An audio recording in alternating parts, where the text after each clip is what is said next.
बाद इन्हीं का जो है हेमंत बिस्वा शर्मा वही था, कांग्रेस का नेता था तब सेकुलर वाली बात करते थे, जहां पर जो जाते अपना बदल जाते। भ्रष्टाचार के भी आरोप लगे हुए। बिल्कुल भ्रष्टाचार के आरोप लगे हुए, उसकी वजह से तो फिर उसमें घुस चले गए बीजेपी में, और बीजेपी में जाने की बात आज वो नफरती बयान देते हैं। तो इसीलिए मैं कह रही हूँ कि ये तमाम चीजें सिर्फ और सिर्फ राजनीति के लिए कर रहे हैं, और इनको पता है कि आसाम की राजनीति इस वक्त ऐसा है कि इनका कुर्सी दमादोल हो रहा है, क्योंकि जुबिन गार्ग हमारे दिल का जो टुकड़ा है ना, उनको इंसाफ नहीं दे पा रहे हैं। अभी तक बता नहीं पा रहे हैं कि उनको जो है वो सिंगापुर लेके जो गए थे, सिंगापुर में जो हादसा हुआ उसके बाद जो उसमें जो लोग थे अभी जो जेल के अंदर बंद है, जो जेल के अंदर है, लेकिन उसमें से अब हेमंत बिस्वा शर्मा बता ही नहीं पा रहे, क्योंकि जुबिन गार्ग कैसा था जो हेमंत बिस्वा शर्मा से पूरी तरीके से वो करते थे, वो आमना सामना करते थे, वो डट के खड़े रहते थे। जब से मोदी जी की सरकार बनी है, देश में भ्रष्टाचार, नफरतबाजी को लेकर बहुत बवाल मच रहा है।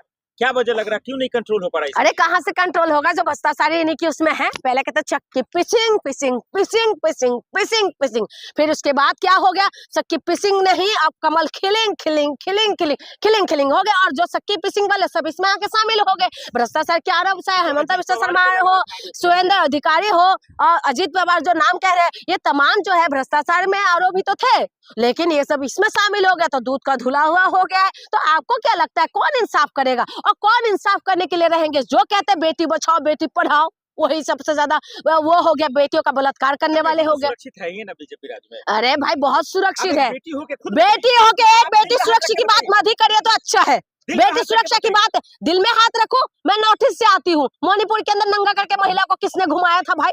बीजेपी की सरकार में, बीजेपी की पुलिस की जिप्सी से तो खेस के लेके गया था ना।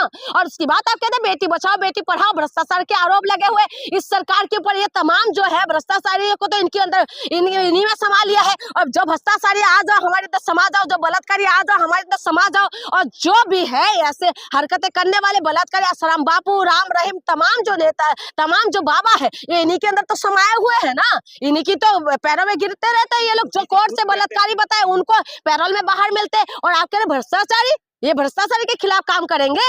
आप क्या लग रहा है आपको? प्रज्वल रेवन्ना जिसके ऊपर जिसने इतना वीडियो वायरल हुआ, उसके लिए मोदी जी वो मांगते हैं ना धाकर, जिन्होंने जो है धाकर ही धाकर करता रहा, उसके बाद आप देख लीजिए सरकार का ईडी सीबीआई कैसे काम करे, वो नहीं दिख रहा आपको? अरे भाई सबको दिखाई दे रहा है। देखिए पहले की टाइमिंग में लेके बंगाल हिला हुआ है, बंगाल में ममता बनर्जी मुंह तोड़ जवाब दे रही है। ठीक है, आप बताइए कि ये जो विपक्षी पार्टी की बड़ी ईडी सीबीआई सारी विपक्षी पार्टियों के पीछे लगा दो, ठीक है, और जो सत्ता में बैठे हुए वो मलाई खाते रहे, वो लोग तो दूध का धुला हुआ है, बिल्कुल पाक साफ है। आप देखिए अभी एक वो हुआ है ब्रिजभूषण राजपूत जो है, उन्होंने देखिए किस तरीके से सत्येंद्र सिंह का किस तरीके से यूपी में, भाई यूपी में तो अद्भुत है।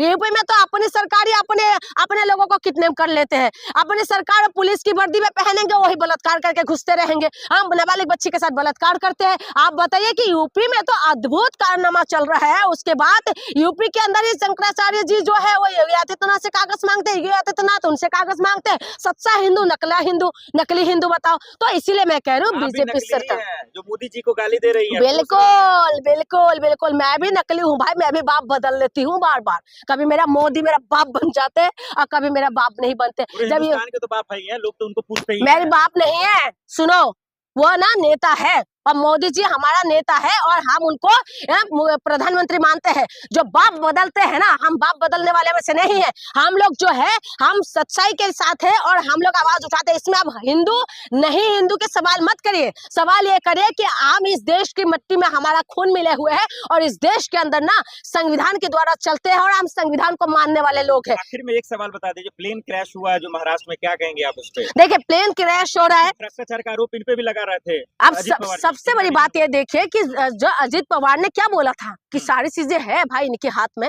तो प्लेन क्रैश हो गया।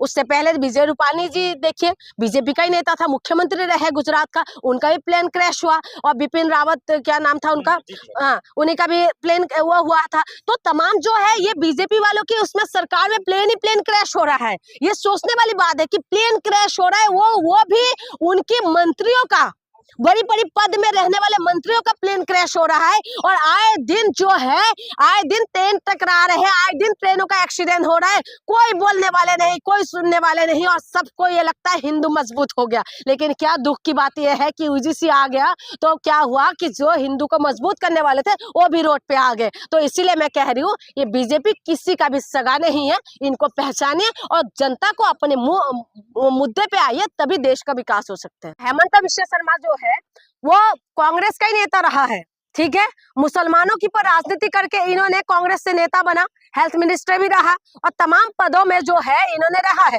और जब से बीजेपी में आए हैं 2015 से, तब से इनकी भाषा नफरती बयान हो गए। हेमंत बिश्व शर्मा जी, मैं भी असम से ही आती हूँ और मैं आपसे ये पूछना चाहती हूँ कि असम के अंदर जो कुछ हो रहा है उसमें आप ध्यान क्यों नहीं दे रहे? असम के अंदर काम करिए ना। जो जुबिन गार्ग हमारी जो दिल का, जो हमारे दिल में जो बसता था, जो हमारे दिल में अभी भी है और जिंदा मरते दम तक रहेगा, उनकी जिन्होंने मारा है, जिन्होंने उनको वो किया था, अभी तक उनका पता नहीं लगा पा रहे, लेकिन ये मियाँ के पीछे पड़ गए हैं और जिन मियाँ के ऊपर राजनीति करके ये पूरी तरीके से कांग्रेस से मलाई खाते रहे। लेकिन अब इनका नफरती बयान देख लीजिए, ये नफरती बयान इसीलिए देते हैं क्योंकि ये राजनीति में चमकना है। इनको लग रहा है कि योगी आदित्यनाथ के बाद हेमंत बिश्व शर्मा आगे बढ़ेंगे, इसीलिए ये इस तरीके के बयान दे रहे हैं। क्या बोला सीएम हेमंत जी ने? कुछ गलत बोला है क्या? मुसलमानों पे ठीक तो बोला उन्होंने, घुसपैठी जो आ रहे हैं, घुसपैठी का जिम्मे, घुसपैठी जो घुस रहे हैं असम के अंदर घुस रहे हैं, ये असम का अभी का प्रॉब्लम नहीं है, बहुत पहले से चलते आ रहे हैं, ठीक है। लेकिन अभी जो हिंदू को जो मजबूत करने वाली जो सरकार है, उसी के अंदर हेमंत बिश्व शर्मा खुद बीजेपी से नेता है, खुद मुख्यमंत्री रहे हैं और खुद मुख्यमंत्री है, और दूसरी बात केंद्र सरकार में भी बीजेपी का सरकार है। अगर घुसपैठी घुस रहे हैं तो उनका जिम्मेदार कौन है भाई? उनका जिम्मेदार कौन है? कौन उनको वो रोकना चाहिए? कौन रुकेंगे? कांग्रेस ने संरक्षण दिया, कांग्रेस में भी तो बीजेपी वोटर आईडी बनाया, वही तो मैं कह रही हूँ, कांग्रेस में भी तो तभी जब कांग्रेस की सरकार था तभी तो ये थे ना हेमंत बिश्व शर्मा, तब कहाँ थे? हेल्थ मिनिस्टर कौन था भाई? नेता कौन था भाई? जालुकबाड़ी से, गुवाहाटी जालुकबाड़ी से ये 3 बार का विधायक रहे हैं, और इनका जो है, इनको लोग पसंद करते हैं, ऐसा नहीं है, पसंद करते हैं, लेकिन ये तब कांग्रेस का नेता था, और जब बीजेपी में आ गए तब इनको मियाँ जो है ये तब इनका दुश्मन लगने लग गया। अगर हमारे असम के अंदर कोई घुस रहा है तो उनको रोकना चाहिए, बिल्कुल रोकना चाहिए। क्यों घुसेगा भाई? और घुसने का क्या जिम्मेदार? आप नहीं चाहती? मैं हिंदू राष्ट्र के पूरी तरह से खिलाफत हूँ। हिंदू राष्ट्र हम महिलाओं का विरोध है। हिंदू, सुनिए मेरी बात, मैं हेमंत बिश्व शर्मा से नफरत नहीं है, वो मेरी भी सीएम है, लेकिन मैं ये बोल रही हूँ, क्यों ऐसा बयान दे रही हैं आप? क्या बयान दे दिया मैंने? कौन सा नफरत फैला दिया भाई? मुसलमानों के समर्थन में बोल रहे हैं। मैं मुसलमानों के समर्थन में नहीं बोल रही हूँ, मैं ये कह रही हूँ अगर घुसपैठी घुस रहा है तो इसका जिम्मेदार कौन है? इसका जिम्मेदार तो हेमंत बिश्व शर्मा और उनकी सरकार और केंद्र सरकार ही तो है ना। और कौन है? केंद्र सरकार ही तो जिम्मेदार है। लेकिन उसके बाद आप कह रहे मैं नफरती बयान दे रही हूँ। नफरती बयान जिस मियाँ के ऊपर राजनीति करके ये लोग कह रहे कांग्रेस ने बना, कांग्रेस की टाइमिंग भी तो आप भी तो थे ना नेता, आप भी तो थे सरकार के अंदर, तब आपने क्यों नहीं रोका? यानी कि आप घुमा फिरा के तो आपके ऊपर ही बात आएंगे। और दूसरी बात, जुबिन गार्ग का मुद्दा इतना बड़ा मुद्दा है जो असम की राजनीति के अंदर खलबली मचा रखा है। आज जुबिन गार्ग हमारे बीच में नहीं रहा, लेकिन उसमें राजनीति हो रहा है, उसमें कुछ नहीं बोल पा रहे, उसी के लिए इंसाफ नहीं दे पा रहे आज तक। मेरी असम ने पूरी तरीके से दिखा दे, एकता को दिखाया। मेरी असम वही असम है जहां पर जुबिन गार्ग कहते थे ना तो मेरी कोई जाति है, ना तो मेरी कोई धर्म है, और इसीलिए उनको सब समुदाय के लोग प्यार करते हैं, चाहे मुसलमान हो चाहे हिंदू हो। मुसलमानों को लेकर ऐसा बात क्यों कह रहे हैं? वो इसीलिए कह रहे हैं भाई, बीजेपी का तो काम ही है हिंदू मुसलमान, हिंदू मुसलमान, हिंदू मुसलमान लड़ाओ और उनका राजनीति करो। उनका काम ही है ना। जब कांग्रेस में था तब ये अपना मियाँ के ऊपर राजनीति होता था। आज एक बात बताए, मैं चाहती हूँ, मैं आसामीज हूँ, मैं आसामीज लड़की हूँ, और मैं आसामीज लड़की होकर मैं इस चीजों का डिमांड करती हूँ। हाँ, हमारे असम के अंदर हमारे आसामीजों का दबदबा होना चाहिए, क्योंकि हम आसामीज है, और असम में कहीं ना कहीं हमारी कल्चर, हमारी हर चीज में अगर एक्सपेक्ट कर रहा है तो उन चीजों के लिए जिम्मेदार कौन है? सरकार है ना। कि जनता उनको रोकेंगे क्या? बॉर्डर में कौन है? बॉर्डर सिक्योरिटी फोर्स किसके हाथ में है? बांग्लादेश बॉर्डर अगर लग रहा है, बांग्लादेश बॉर्डर से अगर घुस रहा है वहां पर, तो उनका जिम्मेदार कौन है? अमित शाह जी, गृह मंत्री तो अमित शाह है ना, और बीजेपी का सरकार है, और केंद्र में, राज्य में बीजेपी का सरकार होने के बाद भी आप कह रहे हैं कि नहीं, आप तो मुसलमानों को परेशान करो, मुसलमानों को परेशान करो। आदमी इस तरीके का नफरतबाजी वाला बयान दे रहा है कि एक्शन होना चाहिए। क्यों नहीं होना चाहिए? लेकिन कौन एक्शन लेगा? कौन लेगा? एक्शन लेने के लिए कौन है? इसी को रातों रात बदल जाते हैं। आप बताइए, यूपी के अंदर कितना कुछ काम है। यूपी के अंदर ही तो है ना जो मस्जिद के अंदर मंदिर ढूंढते रहते हैं। यूपी के अंदर ही है जो मुसलमानों को जो है तुरंत सबक सिखाते हैं। चूड़ी टाइट करते हैं। कोर्ट जो आदेश दिया 20 से 25 पुलिस को अरेस्ट करो योगी के, लेकिन योगी जी की पुलिस जब जान पे खेले तो वो नहीं दिख रहा था समाज कहाँ जान पे खेल रहे थे। गुंडे जो अब एक बार बताए, पत्थरबाज गुंडे जो होते हैं ना, उनको अरेस्ट करना चाहिए, उनके पर भी एक्शन होना चाहिए। लेकिन जब कोर्ट ने ऑर्डर दिया उसके विपक्ष से तो खड़े हो गए पुलिस कह रहे कि आगे कोर्ट में जाएंगे, ऊपर हाई कोर्ट में जाएंगे। तो इसीलिए मैं कह रही हूँ कि कोर्ट का परमिशन का भी जो है अवहेलना होते हैं। और यूपी के अंदर तमाम चीजें देखने के लिए मिलते हैं। यूपी के अंदर ही ये है, शंकराचार्य जी का अपमान हुआ, यूपी के अंदर ही ये देखने के लिए मिल रहा है। एक भगवाधारी इस तरफ, एक भगवाधारी इस तरफ, आपस में जो टकराव हो रहा है, ये यूपी के अंदर ही हो रहा है। ये यूपी के अंदर ही हो रहा है, जो आपस में भिड़ रहे हैं यूपी के अंदर ही हो रहा है। जो कोर्ट का ऑर्डर का अवमानना हो रहा है यूपी के अंदर ही हो रहा है। यूपी के अंदर तमाम काम है भाई। यूपी के अंदर महिला को उठा लिया जाता है, तमाम महिला को रातों रात उठा लिया, बलात्कार होते हैं। ये सारी चीजें कहाँ पर हो रहा है? यूपी को कंट्रोल करने का जिम्मेदारी किसकी है? योगी आदित्यनाथ जी की है ना। और जो है ये लोग कर भी तो रहे हैं, क्या कंट्रोल कर रहे हैं? क्यों नहीं दिखता आपको? क्या कर रहे हैं? गुंडे माफिया थर थर कांपते हैं। गुंडे माफिया को थर थर कांपते हुए देखा, सारे तो इन्हीं के अंदर शामिल कर लिया है। क्यों नहीं जाती हूँ मैं यूपी गई हूँ। और यही यूपी है जहाँ पर जो है अमित शाह जाके बोल रहे रात को 12 बजे महिला गहना लदे महिला जा सकते हैं। बताइए, महिला को स्कूटी चलाते हुए जब जाते हैं, महिला को प्राइवेट पार्ट में नमक डाल देते हैं, मार देते हैं। और उसके बाद यही यूपी है जहाँ पर महिलाओं को उठा लिया जाता है। यही यूपी है जहाँ से आए दिन बलात्कार होते। यही यूपी है जहाँ तक दलितों को घोड़ी पे नहीं चलने देते। यही यूपी है ना जहाँ पर दलित महिलाओं को मार देते हैं। यही यूपी है जहाँ पर महिलाओं के साथ बलात्कार होते हैं और इंसाफ नहीं मिल पाते, और जिसकी वजह से वो बेटी मुख्यमंत्री आवास के सामने खुद को आग लगाने के लिए मजबूर हो जाते हैं। यही यूपी है ना जहाँ पर इंसाफ के लिए दरबदर भटकना पड़ता है। यही यूपी है जहाँ पर दलितों को इंसाफ नहीं मिल पाते। यही यूपी की बात करते हैं जहाँ पर रोजगार नहीं मिल पा रहे। यही यूपी है जहाँ पर मंदिरें टूटता जा रहा है, और उसके बाद आप कहते हैं कि नहीं काम करे। कहाँ से काम हो रहा है? काम करना चाहिए। ये संवैधानिक पद में बैठे हुए व्यक्ति, उनको काम होना चाहिए। कौन सा चश्मा? एक तरफा चश्मा नहीं पहने हुए। मैं सही भी तो देखे। हाँ, बिल्कुल कमाल देखा है, बिल्कुल कमाल देखा है। आपका इनकाउंटर हो रहा है। अरे बिल्कुल देखा है मैंने, बहराइच जैसे कांड हो जाते हैं यूपी के अंदर। मैंने बिल्कुल देखा है कि यूपी पुलिस है किस तरीके से 14 साल की बच्ची के साथ बलात्कार कर देते हैं। हमने बिल्कुल देखा है यूपी के अंदर रातों रात हाथरस जैसे कांड के अंदर बच्ची को जला दिया जाता है, हमने देखा है। और यही यूपी के अंदर ये सारी चीजें होने के लिए जो है बनारस यूनिवर्सिटी के अंदर जो बलात्कारी है उनको केक काट के स्वागत करते हैं। यही तो यूपी है ना। और यही यूपी है जहां पर ब्रजभूषण शरण सिंह और उन्नाव जैसे कांड करने वाले जो है सिंगर उधर तो रहते हैं यूपी के अंदर। है ना जी वो। अरे भाई जेल में है उनका, मैं वही तो कह रही हूँ। यही यूपी में कब शिकायतें होती ना आपको? अभी तो आने वाले थे ना। मैं अनभक्ति का नहीं करी, मैं किसके साथ अनभक्ति करूंगी? मैं जनता के अनभक्त हूँ, मैं जनता के अनभक्त। मैं योगी जी का बुराई नहीं कर रही हूँ। मैं ये कह रही हूँ कि योगी जी का काम है संवैधानिक पद में बैठने वाला व्यक्ति जो है इस संविधान के मुताबिक चले। जो क्या नाम शंकराचार्य जी क्या कह रहे हैं, गाय पे बात करिए, और बिल्कुल बात होना चाहिए। तो गाय पे क्यों बात नहीं कर रहे भाई? क्यों बात नहीं हो रहा है? गाय कितना एक्सपोर्ट होता है, क्या होता है, इसमें बात करिए ना।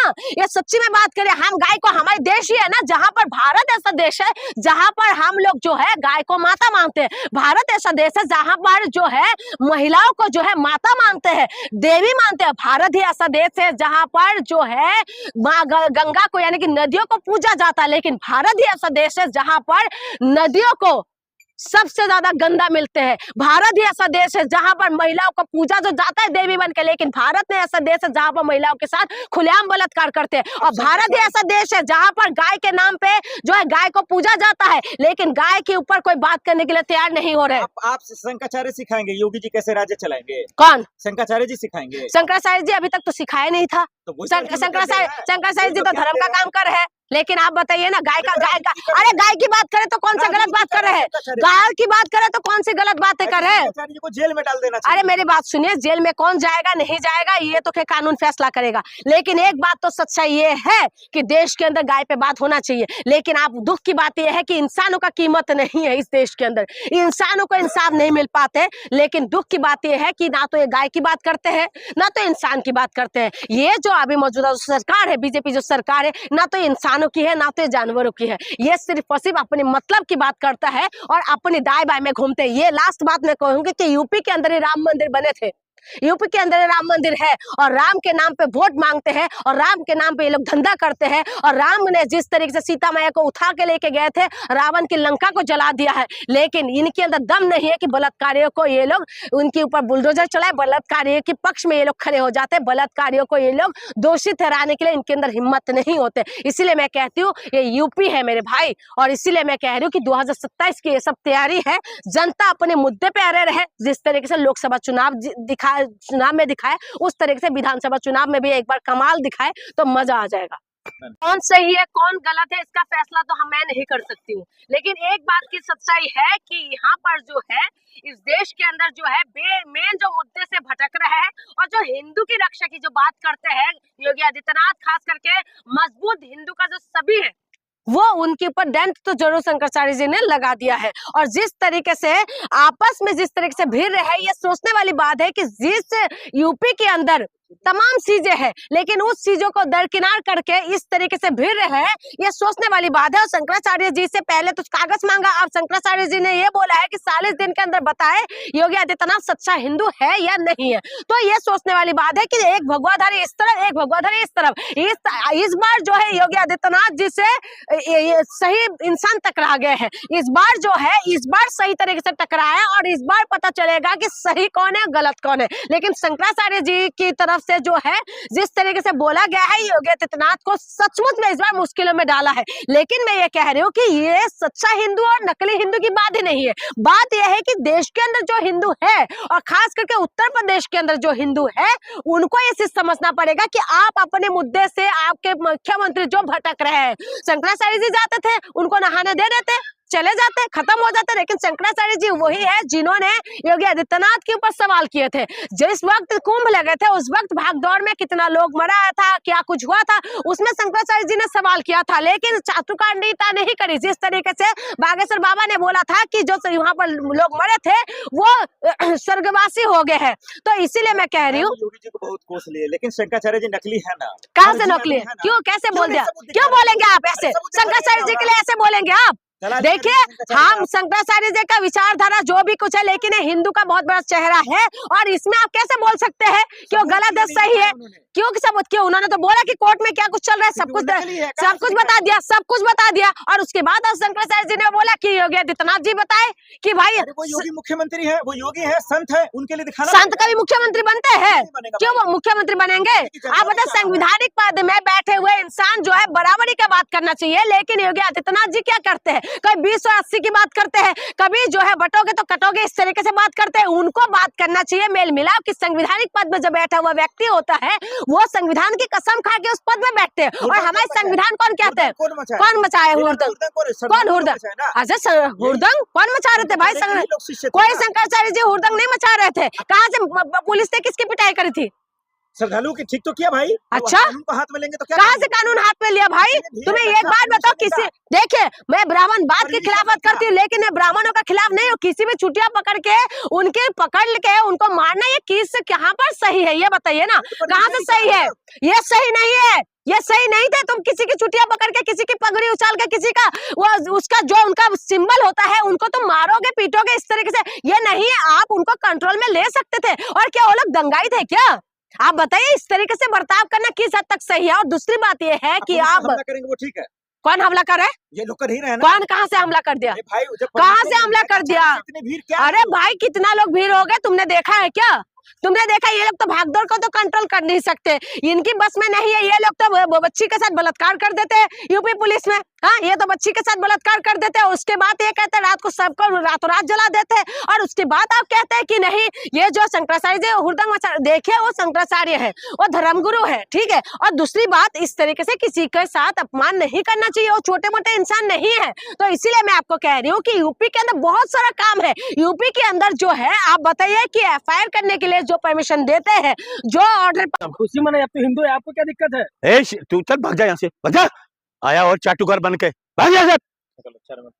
फालतू की बातें कर रहे हो, फालतू की बातें मत करो बीच में।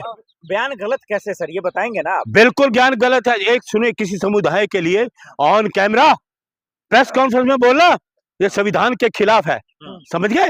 और इस पे FIR होनी चाहिए मुख्यमंत्री पर। उन्होंने दूसरा- तो बोल तो दिया कि मुसलमानों का वोट नहीं चाहिए, हम चुनाव ही नहीं लड़ेंगे। अच्छा, हाँ, ये कौन हिंदुत्व की बात मतलब इसको करेंगे। पता हमने चोरी करनी है वोटों की, पता है ना इसको कि हमने चोरी करनी है ना। मनरेगा की चोरी की, मनरेगा की चोरी, गद्दी छोड़ो, मनरेगा का चोरो गद्दी छोड़ो, वोट चोरो गद्दी छोड़ो, ये नारा दे। एक सुन लो, आप पत्रकार हैं, कह रहे हैं जिहादियों से दूरी बना के रखो, 5 मांगे 4। पत्रकार सुन मेरी बात गौर से। हाँ। और गरीब पक्ष के लिए क्यों नहीं बोलता तू? रिक्शा चालक के फेवर में बोलना कि वो अपनी दिहाड़ी मांगता है, 5 रुपए मांगता है। आज के टाइम में 5 रुपए की क्या वैल्यू है? और आप कहते हो कि 5 नहीं 4 दो, उससे झगड़ा कराओ, तो ये नफरत फैलाना बयान नहीं है क्या? जिहादी होते हैं ना, है जिहादी होते हैं। कोई जिहादी तो ये है, जिहादी पना तो ये दिखा रहा है, तुम्हारा मुख्यमंत्री दिखा रहा है जिहादी पना, तो तुम्हारा ये मुख्यमंत्री दिखा रहा है। संविधान के खिलाफ काम करने वाला ये व्यक्ति और संवैधानिक पद पे बैठा है, तो क्या देश क्या सोच रहे हो? क्या सोच रहे हो? गरीब आदमी रिक्शा चलाता है, मेहनत करता है, 2-4 हजार की साइकिल होगी या 5 हजार का रिक्शा होगा, तुम वो अपना दाम मांगे, तुम्हें उसके दाम पे वो आ रहा है, गुस्सा आ रहा है उसके दाम पे। अरे तुम जो दाम बढ़ाते, सुनो पत्रकार, ये तुम दाम बढ़ाते हो तो वो क्या है? एक गरीब आदमी अपने 5 रुपए मांग रहा है। मुसलमानों के लिए बोला, हिंदुओं के लिए नहीं बोला, सिर्फ मुसलमानों को तंग करो। तो ये नफरत वाला है कि नहीं? नहीं है। तो तूने पत्रकारिता नहीं की, फिर तुमने पत्रकार ही नहीं हो, तुम बेकार का पत्रकार हो तुम लोग। मैं हिंदू नहीं हूँ, चल बोलो क्या हो गया? नहीं हूँ, बोलो। मुसलमान है। मैं मुसलमान हूँ, बोलो। मैं मुसलमान हूँ, बोलो बोलो बोलो। मैं मुसलमान के फेवर में बोलूँ, बोलो। संगठन के लोग तारीफ कर रहे हैं कि हेमंत बिश्व शर्मा दूसरे सारे निखट्टू, सारे नफरत फैलाने वाले, देश हित में बात करने वाले नहीं, नफरत फैलाने वाले सारे चिंटू एक हो जाते हैं। सुन लीजिए मेरी बात को, सुन लो, मैं आपको बताऊं, जितनी मक्खी होती है ना, सारी मक्खी वो गंदगी पे बैठती है। मक्खी होती है ना, वो गंदगी, ये मक्खियां हैं, ये मक्खियां हैं, गंदी मक्खियां जो गंद पे बैठेंगी। ये सारे हिंदू चटुकार, आप लोग समझ गए? जय हिंद। हिंदू का अपमान कर रहे हो। हिंदू का तुम अपमान कर रहे हो, तुम्हें शर्म आती है? तुम्हें तुम होगा आप पे। अरे FIR तुम पे, अरे किसको? FIR तुम्हारे पे होनी चाहिए, इस मुख्यमंत्री भी होनी चाहिए। गरीब आदमी को तुम 5 रुपए की मजदूरी दोगे? कुछ चाटुकार बनते करोड़ों के घपले करने वाले तुम। गरीब आदमी अपनी मेहनत की कमाई मांगता है, उसकी मेहनत छीनना चाहते हो, तुम्हें है ही क्या? लाडले मंत्री हैं ये मुख्यमंत्री। तो मैं क्या करूं? लाडले उसके होंगे? मैं, हमारे लिए तो देश में नफरत फैलाने वाला व्यक्ति है, लाडले उसके होंगे, मेरे तो नहीं है। गलत करता तो मोदी जी एक्शन लेंगे, बीजेपी एक्शन लेती ना। बीजेपी सारे भ्रष्टाचार पे क्या एक्शन ले लिया या लेगी? मोदी जी कौन सा एक्शन लेने वाले हैं? आप बार हिंदू को अपमान क्यों करते हैं? आप खुद एक हिंदू समुदाय से आते हैं। सुन लो, मैंने पत्रकार सुन लो मेरी बात। आपका हृदय, सुनो, ये ड्रामा मेरे सामने मत कर, ये ड्रामा मेरे सामने मत कर। तुम पत्रकार है तो ड्रामा मेरे सामने मत करना। हिंदू मैं हिंदुस्तानी हूँ, धर्म बेचता वाला आदमी हूँ। ये हिंदू बताने में आपको। मैं मुसलमान हूँ, बोल। मैं मुसलमान हूँ, बता आप। हिंदू राष्ट्र कैसे बनेगा सर? नहीं, मैं मुसलमान हूँ। अगर मैं मुसलमान हूँ तो हिंदू राष्ट्र नहीं बनने दूंगा। अगर मैं सिख हूँ तो हिंदू राष्ट्र नहीं बनने दूंगा। अगर मैं ईसाई हूँ तो हिंदू राष्ट्र नहीं बनने दूंगा। अगर मैं बौद्ध हूँ तो हिंदू राष्ट्र नहीं बनने दूंगा, क्योंकि मेरा भी उत्तराधिकार है इस देश में। जितना मेरा भी, मेरे जो पूर्वज हैं उन्होंने इस धरती में खून दिया है। सोशल मीडिया पे लिख रहे हैं, आई सपोर्ट हेमंत बिश्व शर्मा, कट्टर हिंदू सम्राट। I support Muslim, I support Sikh, I support ईसाई। बोल आप, बोल। गद्दार है आप, देश के गद्दार है। कमेंट में गद्दारी तुम हो, तुम्हारे जैसे पत्रकार जो चाटुकारिता करते हो तुम लोग। तुम्हें शर्म नहीं आती? एक संविधान के पद पे बैठा व्यक्ति इस तरह की नफरत अपना जहर उगले, होठों पे मिठास, दिल में जहर। अरे वो बोला है मुसलमान जिहादी होते हैं, दूरी बना के रखो। सबसे बड़ा जिहादी तो ये है, तोड़ फोड़ करने वाले। ये मंदिर में तोड़े, ये जिहादी नहीं है? मंदिर तोड़ने वाले जिहादी नहीं है। ए पत्रकार, मेरी बात सुन, जाना नहीं आज तुम्हें छोड़ने वाला नहीं हूं मैं, समझ गए? ये मंदिर तोड़ने वाले जिहादी नहीं है क्या? बताओ कौन है ये? अपने भावनाओं को ठेस पहुंचाने वाले, आस्था को ठेस पहुंचाने वाले, बताओ कौन है ये? ये जिहादी से कम है? अपने देश के, जिसकी भावना, जिनको वोट लिया, जिनकी भावनाओं से खेले, तो उनको इस तरह क्या करोगे? असम के मुख्यमंत्री को मुख्यमंत्री पद पर होने का कोई हक नहीं है। जिस तरीके का वो बयान दे रहे हैं या फिर जिस तरीके का जहर उगल रहे हैं, यकीन मानिए कि ऐसे लोगों की जगह सलाखों के पीछे है, ऐसे लोगों की जगह जेल में है। लेकिन अफसोस की बात है, इस हिंदुस्तान में संविधान है, लोकतंत्र है, कानून है,